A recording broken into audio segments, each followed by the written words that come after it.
तो नमस्कार, hello and welcome to इन्फॉर्मेटिकोस। तो दोस्तों, आप लोगों को याद होगा कि अभी से कुछ महीने पहले मैंने एक वीडियो बनाया था और उसमें मैंने बता दिया था कि इंडियन नेवी ने फाइनली राफेल एम को सेलेक्ट कर लिया है अपने आईएनएस विक्रांत पर ऑपरेट करने के लिए। आपको बता दूं कि ये जो आईएनएस विक्रांत है ये बिल्कुल स्वदेशी तरीके से भारत में ही बनाया गया है। हालांकि इस पर कुछ जो इक्विपमेंट्स हैं, जैसे कि इसका जो रडार है वो इजराइल से आता है, लेकिन ये लार्जली एक स्वदेश में बना हुआ अब तक का सबसे बड़ा जहाज़ है। लेकिन दिक्कत तो ये थी कि हम लोगों ने जहाज़ तो बना लिया, लेकिन इस पर से उड़ने के लिए हमारे पास लड़ाकू विमान नहीं थे। अब आप समझ सकते हैं कि बिना लड़ाकू विमानों के एक एयरक्राफ्ट कैरियर एक टूथलेस टाइगर की तरह है। हालांकि फ़िलहाल अभी इसको ऑपरेशनल रखने के लिए भारतीय नौसेना अपना जो MiG-29K का बेड़ा है उसका इस्तेमाल कर रही थी। लगभग 45 MiG-29K हमारे बेड़े में अभी शामिल है। एक शायद क्रैश हो गया था, मुझे जहाँ तक याद है। हालांकि आप लोगों को अच्छे तरीके से पता है कि भारतीय नौसेना अपने MiG-29K से बिल्कुल भी संतुष्ट नहीं है, और इसका कारण है इसकी पुअर सर्विसिएबिलिटी। इसमें से ज़्यादातर जो हमारे बेड़े में MiG-29K हैं वो हमेशा सर्विसिंग के लिए डॉक्स में पड़े रहते हैं। अभी वीडियो को बंद नहीं करिएगा, बिल्कुल पूरा देखिएगा, क्योंकि अभी मैं आपको बताऊंगा कि स्कॉर्पिन सबमरीन का भी ऑर्डर भारत ने किया है। तो अभी हम लोग चर्चा करेंगे राफेल एम की कैपेबिलिटी के बारे में। और ये जो लेटेस्ट वेरिएंट आ रहा है ये है F5 वेरिएंट। आपको बता दूं कि एयरफोर्स के पास जो वेरिएंट आया था वो था F3 वेरिएंट। इसके साथ ही साथ हम लोग इसी वीडियो में डिस्कस करेंगे स्कॉर्पिन सबमरीन्स की जो कैपेबिलिटी है उसको भी शॉर्ट में। लेकिन उससे पहले रिक्वेस्ट है कि इस चैनल को सब्सक्राइब जरूर कर लीजिएगा दोस्तों। अभी ये चैनल छोटा है, लेकिन आपके एक एक सब्सक्रिप्शन से मेरा मोरल काफ़ी हाई होता है और भी ज़्यादा मैं क्वालिटी कंटेंट बनाने का प्रयास करूँगा। तो चलिए आते हैं शॉर्ट में आज की न्यूज़ पर। और न्यूज़ ये है कि जो हमारे प्राइम मिनिस्टर नरेंद्र मोदी जी हैं वो फ़िलहाल अभी फ्रांस में है, और मोस्ट लाइकली इसी दौरे में जो 26 राफेल और 3 स्कॉर्पिन क्लास सबमरीन का जो ऑर्डर है वो साइन हो जाएगा। और बताया जा रहा है कि एक गवर्नमेंट टू गवर्नमेंट डील है, यानी कि कोई भी टेंडर प्रोसेस नहीं निकलने वाला है। टेंडर वाला जो प्रोसेस होता है उसमें समय लगता है, क्योंकि फिर जो भी कंपटीशन में जो भी कंपनियां हैं वो अप्लाई करती हैं, लेकिन इसमें कुछ नहीं होगा। ये direct government to government deal होगी। मतलब भारत सरकार फ्रांस की सरकार से खरीदेगी और भारतीय नौसेना को दे देगी। अब ये जो राफेल होने जा रहा है ये राफेल एम है। इसमें कुछ बेसिक डिफरेंसेस हैं, जैसे कि स्ट्रक्चरल है, ज़्यादा स्ट्रेंथेंड स्ट्रक्चर रहता है, क्योंकि कैरियर पे काफ़ी हार्श कंडीशंस में लैंडिंग करनी पड़ती है। इसके अलावा आपको बता दूं कि ये F5 वेरिएंट होने जा रहा है। अब आप सोचेंगे कि F5 वेरिएंट में क्या अलग है जो कि F3 वेरिएंट जो हमारी वायुसेना इस्तेमाल करती है उससे। तो आपको बता दूं कि इसका जो सिचुएशनल अवेयरनेस है वो काफ़ी अधिक बढ़ जाएगा। इसकी जो नेटवर्क वारफेयर कैपेबिलिटी है वो भी काफ़ी अधिक बढ़ जाएगी। और सुनने में आ रहा है कि इसका जो रडार है वो भी और ज़्यादा एडवांस्ड होगा। इसके अलावा इसको मैरीटाइम ऑपरेशंस के लिए ज़्यादा ऑप्टिमाइज्ड किया जाएगा। इसकी जो सर्वाइवेबिलिटी है वो भी ज़्यादा होगी, कि इसका जो स्पेक्ट्रा जो लगा हुआ है वो ज़्यादा इन्हांस्ड होने जा रहा है। बाकी इसका जो कॉकपिट होगा वो भी ज़्यादा एडवांस्ड कर दिया जाएगा। इसके अलावा जो इसमें हथियार आएंगे वो F3 वेरिएंट वाले ही आएंगे, लेकिन जो इसकी फायरिंग कैपेबिलिटी है वो ज़्यादा सिचुएशनल अवेयरनेस के साथ ये फायर कर पाएगा, यानी कि उन्हीं हथियारों को ज़्यादा एक्यूरेटली फायर कर पाएगा। फॉर एग्ज़ाम्पल, इसकी जो सबसे ख़तरनाक मिसाइल है वो है meteor air to air missile, जो कि most feared air to air missile till date अभी फ़िलहाल प्रेजेंट डेट में विश्व में उपलब्ध है। इसके अलावा स्कैल्प मिसाइल और हैमर स्टैंड ऑफ बॉम्ब्स भी इस पर लगाए जा सकते हैं। अगर इन हथियारों पे मैं वीडियो बनाऊंगा तो ये सारे के सारे सेपरेट वीडियोस बनाने पड़ेंगे। सो अभी इसका बस नाम जान लीजिए, इसका अलग से कभी वीडियो बना दूंगा। तो दोस्तों, अब आते हैं स्कॉर्पिन क्लास सबमरीन पर। तो देखिए, भारत सरकार ने 6 स्कॉर्पिन क्लास सबमरीन का ऑर्डर दिया था, और ये जो स्कॉर्पिन क्लास सबमरीन है ये हमारे देश में ही बनाई जानी थी। लगभग 6 की संख्या में ऑर्डर दिया गया था, और सन 2016 से ये जो सबमरीन्स है ये हमारे देश में बन रही हैं, और इसको बना रही है भारतीय company Mazagon dock shipbuilders.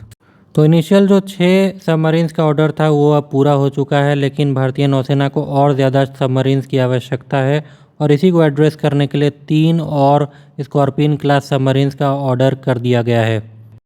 तो जब ये स्कॉर्पिन क्लास सबमरीन भारत में बनना शुरू हुई थी उस समय इसमें जो एयर इंडिपेंडेंट प्रोपल्शन था वो फ्रांस ने ऑफ़र किया था कि हम लोग आपको अपना देंगे।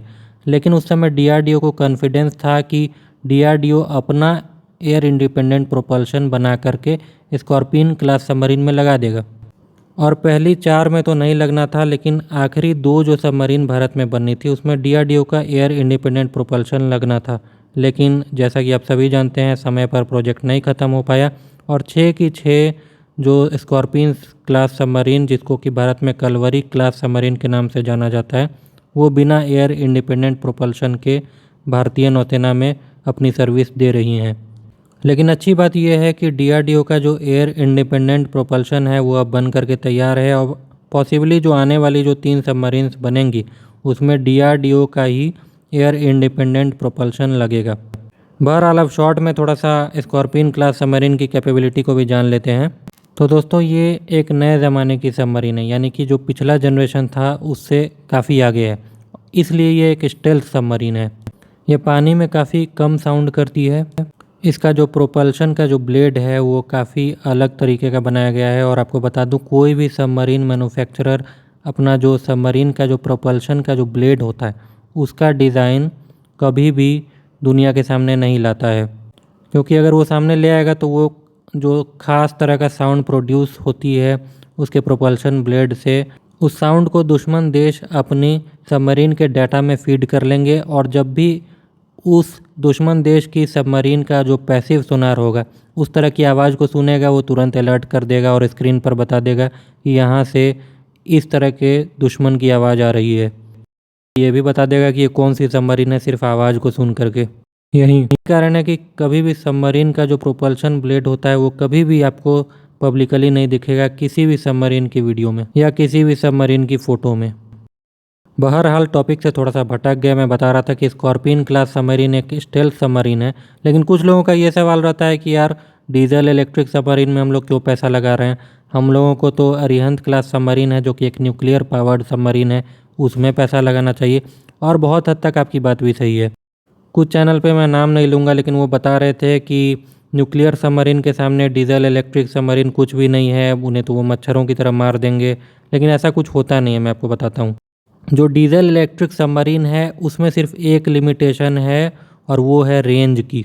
अगर आप रेंज का मामला हटा दें तो सबमरीन में सबसे ज़्यादा इम्पॉर्टेंट होता है स्टेल्थ, और जो डीजल इलेक्ट्रिक सबमरीन होती हैं उनमें कई गुना अधिक स्टेल्थ होता है किसी भी न्यूक्लियर पावर्ड सबमरीन की अपेक्षा। और इसका सिंपल सा कारण ये है कि डीजल इंजन को कभी भी बंद किया जा सकता है, लेकिन एक न्यूक्लियर रिएक्टर को बंद नहीं किया जा सकता है। उसी कारण से जो न्यूक्लियर पावर्ड सबमरीन्स होती है वो काफ़ी अधिक शोर करती हैं। तो आपको बता दूं कि ये जो स्कॉर्पियन क्लास सबमरीन है उसकी रेंज है लगभग 12,000 किलोमीटर, जो कि सुन करके आपको इम्प्रेसिव लग रही होगी, लेकिन ये रेंज तब है जब ये सरफेस पर चलती है। यही रेंज घट करके महज 1,000 किलोमीटर की रह जाती है जब ये सबमर्ज्ड होती है, यानी कि जब ये पानी के भीतर जाती है। और इसका सिंपल सा कारण है कि पानी के जितना डीप आप जाते जाएंगे उतना ज़्यादा प्रेशर और रेसिस्टेंस बढ़ जाता है। और सच अगर बताऊं तो सरफेस पर सबमरीन का कोई मतलब नहीं है। जब तक वो सबमर्ज्ड नहीं होंगी तब तक उनका पोटेंशियल पावर का इस्तेमाल करना बहुत मुश्किल है। इसका मतलब कुछ लोगों को अच्छा लगे या बुरा लगे, ये बेसिकली होम डिफेंस से ज़्यादा किसी भी डीजल इलेक्ट्रिक सबमरीन का काम नहीं आने वाला है। और यही कारण है कि जो अमेरिकी नौसेना है वो एक भी डीजल इलेक्ट्रिक सबमरीन का इस्तेमाल नहीं करती है। जी हाँ, एक भी डीजल इलेक्ट्रिक सबमरीन का इस्तेमाल नहीं करती है, क्योंकि अमेरिका का जो मैटर है वो पूरी दुनिया में फैला हुआ होता है। वो उनका होम डिफेंस उनका मकसद ही नहीं है। लेकिन भारतीय नौसेना के साथ दूसरी बात है, हमें होम डिफेंस भी करना है और कुछ हद तक हमें पावर प्रोजेक्शन भी करना है। तो जो पावर प्रोजेक्शन का काम है वो हम लोग कर रहे हैं अरिहंत क्लास सबमरीन के थ्रू। और बहुत जल्दी हमारे पास अब 3 न्यूक्लियर पावर्ड सबमरीन्स ऑपरेशनल हो जाएंगी। बहरहाल आपको बता दूं कि ये जो स्कॉर्पियन क्लास सबमरीन है इसमें लगभग 6 टॉर्पीडो ट्यूब हैं, जिनमें कुल मिलाकर के 18 हेवी वेट टॉर्पीडो लगाए जा सकते हैं। इसके अलावा इसमें SM-39 एक्सोसेट क्रूज मिसाइल भी लगाई जा सकती हैं, जो कि एंटी शिप रोल भी परफॉर्म कर सकते हैं और लैंड अटैक रोल भी परफॉर्म कर सकते हैं। इसके अलावा इसमें लगभग 30 माइंस भी रहती हैं, जो कि ये अलग अलग जगह डिप्लॉय कर सकती हैं। अब माइंस होती हैं कि समुद्र में एक बार छोड़ दिया गया तो कोई भी दुश्मन की पनडुब्बी है उससे अगर टकराएगी तो वो फट जाएगा। यानी कि माइंस जहाँ पर आप लगा देते हैं वो एक तरह से लक्ष्मण रेखा का काम करती है।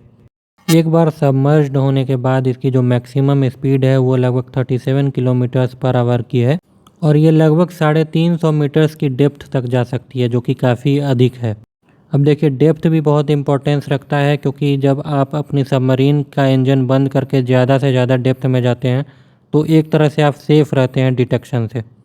इस सबमरीन का जो डिस्प्लेसमेंट है वो लगभग 1500 टन से लेकर के 1800 टन तक का है, डिपेंडिंग अपॉन डिफरेंट वेरिएंट्स। जो कि ये सबमरीन स्टैंडर्ड से काफ़ी छोटा है, लेकिन एनीवे जितनी छोटी सबमरीन उतना ज़्यादा स्टेल्थ फैक्टर इंक्लूडेड होता है। तो बेसिकली ये एक नए ज़माने की सबमरीन है, तो बिल्कुल नए किस्म के इसमें एकोमोडेशन और इलेक्ट्रॉनिक्स इस पर उपलब्ध होंगे। साथ ही साथ हमने बैटरी टेक्नोलॉजी में भी काफ़ी एडवांसमेंट कर लिया है, इसलिए जो मॉडर्न ज़माने की बैटरी इसमें होगी ये इसको ज़्यादा इंड्योरेंस देगी पानी के भीतर। ये जो भारतीय नौसेना पुराने किस्म की जो डीजल इलेक्ट्रिक सबमरीन्स यूज़ करती हैं किलो क्लास वाली, उससे कहीं ज़्यादा एडवांस होने वाली है। तो आपका क्या कहना है इस वीडियो पे, काइंडली मुझे कमेंट में बताइएगा। साथ ही साथ सब्सक्राइब जरूर करिएगा और इस वीडियो को लाइक भी कर दीजिएगा। मिलते हैं अगली वीडियो में, तब तक के लिए जय हिंद।